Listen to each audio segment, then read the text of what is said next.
morning students. Now here is the new topic, borrow funds. तो हम क्या पढ़ेंगे अभी? borrow funds. borrow funds क्या होता है? हम जब तक हमने पढ़ा था, जब ऑनर्स फंड स्टडी किया था उसमें भी स्टडी कर लिया था हमने. अब स्टडी करेंगे borrow funds. ओके. बोरो फंड्स क्या होता है? किसी से हम उधार लेके जो भी बिजनेस स्टार्ट करते हैं, बिजनेस चालू करते हैं उसको, और बिजनेस के कौन से तरीके हैं वो हम सब स्टडी करेंगे. फर्स्ट है डिबेंचर्स. ओके. डिबेंचर्स के एक डॉक्यूमेंट्स है होता है जिससे हम कंपनी इश्यू करती है. ओके. कंपनी पब्लिक को देती है और पब्लिक वो डिबेंचर्स के बदले पैसे इन्वेस्ट करती है. ओके.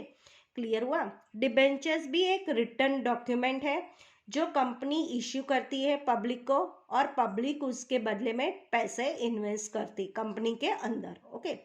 अब इसको हम रीड करते हैं. Okay. When company requires more capital then company issues debentures to raise borrow capital. Debenture ही जब मतलब यहाँ पे कंपनी के पास ज़्यादा पैसे होते हैं तो कंपनी डिबेंचर्स इश्यू करती है. Okay. Debenture is a liability of the company. Okay. Debenture क्या एक कंपनी की एक लायबिलिटी होती है. Okay. Buyers of debentures that is debentures holders are creditors of the company. Debentures के और debenture holders are paid in interest to pre decided rate and at specified time, and at the end of pre-decided time limit money is returned or transferred into shares as per condition. क्या बोल रही हैं यहाँ पे?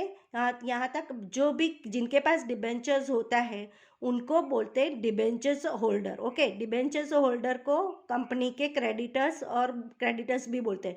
Company के मतलब debentures company के लिए लायबिलिटी भी होती है, और जिसके पास डिबेंचर्स के डॉक्यूमेंट्स है वो कंपनी के क्रेडिटर्स होते हैं. डिबेंचर्स होल्डर को फिक्स रेट ऑफ इंटरेस्ट मिलता है. Okay. Fix rate of interest मिलता है, एक्स स्पेसिफाइड टाइम पे मिलते हैं, मतलब जो टाइम फिक्स किया है वो टाइम पे उसको इंटरेस्ट मिल जाता है. ओके. जो भी कंपनी में डिबेंचर्स होल्डर के इन्वेस्ट करते हैं तो एक टाइम लिमिट के लिए इन्वेस्ट करते हैं. ओके. क्लियर हुआ? ओके.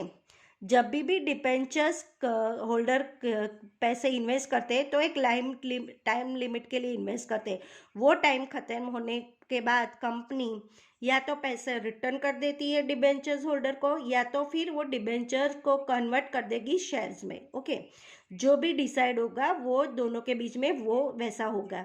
जितने भी डिबेंचर्स होल्डर्स ने इन्वेस्ट किए वो टाइम पीरियड ख़त्म होने के बाद वो पैसों को रीपे किया जाता है डिबेंचर होल्डर को. कंपनी रिटर्न कर देती है, या तो फिर कंपनी उनको रेडी हो गए मतलब वो डिबेंचर्स को शेयर में कन्वर्ट कर देंगे. ओके. या this is important source for satisfying companies requirements for long time and medium term finance. इन एक इम्पॉर्टेंट सोर्सेस है जो कंपनी की long term medium term finance को रिक्वायरमेंट को सेटिस्फाई करता है. When debentures are issued trustees are appointed for protection of interest of debenture holders. जब कंपनी को डिबेंचर इश्यू करते हैं वो ट्रस्टी को अपॉइंट किया जाता है. ट्रस्टी को क्यों अपॉइंट किया जाता है? क्योंकि वो डिबेंचर्स होल्डर के इंटरेस्ट को प्रोटेक्ट कर सके. Okay. who protect the interest of debentures holders as per trust deed. Okay. तो आपको क्लियर हुआ डिबेंचर्स क्या होता है? डिबेंचर एक डॉक्यूमेंट्स होता है जो कंपनी इश्यू करती है.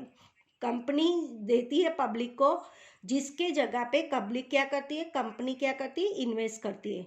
डिबेंचर के कंपनी के लिए लायबिलिटी होती है, और जिनके पास डिबेंचर्स डॉक्यूमेंट होता है उनको डिबेंचर्स होल्डर बोलते हैं. ओके. डिबेंचर होल्डर को क्रेडिटर्स को भी बोलते हैं. Okay.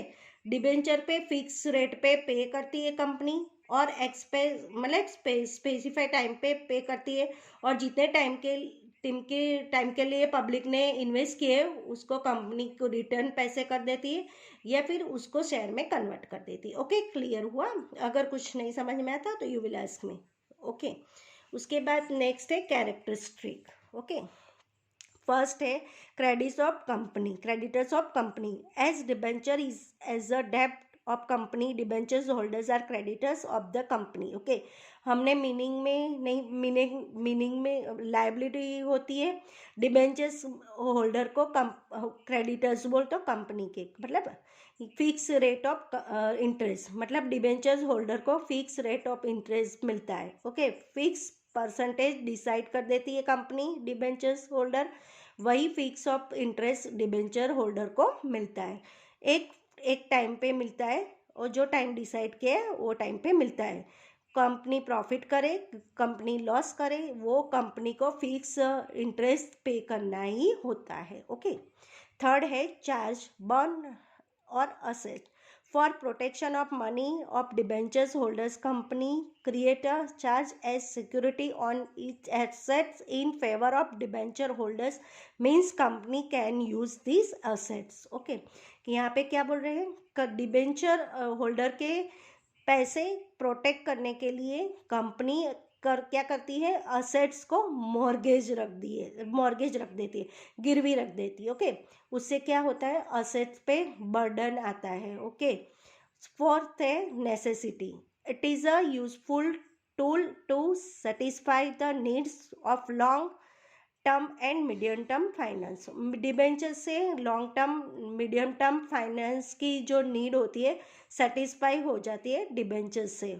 Okay, it is useful, मतलब डिबेंचर यूजफुल है सेटिस्फाई करने के लिए need for long term and medium term finance के। नेक्स्ट है registration at stock exchange, if debenture is listed at stock markets then it can be sold or purchased। Okay, अगर debentures को stock market में listed किया हुआ है तो उसको सोल्ड और परचेज भी कर सकते हैं। 6 है repayment, at the end of time limit entire amount of debentures are repaid either once at a time or as per agreement by installment। Okay, यहाँ पे क्या बताया क्या, डिबेंचर्स की टाइम लिमिट ख़त्म होने के बाद एंटायर ऑफ अमाउंट, मतलब एक साथ में अमाउंट भी पे कर सकते हैं, कंपनी एक साथ पे कर सकती है, या तो फिर उसको इंस्टॉलमेंट पे भी पे कर सकती है। And the at of the time, मतलब टाइम लिमिट ख़त्म हो जाती है, पूरा अमाउंट डिबेंचर का पूरा अमाउंट रीपेमेंट का, मतलब एक वंस टाइम या फिर अग्रीमेंट, मतलब जब भी आइदर ए टाइम ऑफ पर अग्रीमेंट बाय इंस्टॉलमेंट। ओके, मतलब जब कंपनी जैसे एक साथ में भी रिटर्न कर सकती है, बाय इंस्टॉलमेंट में भी रिटर्न कर सकती है, जो भी अग्री हुआ होता है दोनों में, जो म्यूचुअल अंडरस्टैंडिंग होगी उस पर डिसाइड होगा।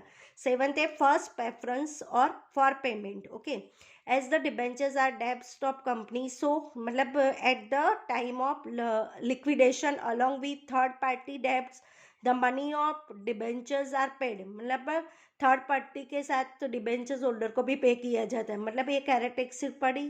ओके, अब उसके बाद है types of debentures. Okay, next topic I will explain you next video, मतलब types of debentures. Okay, thank you students.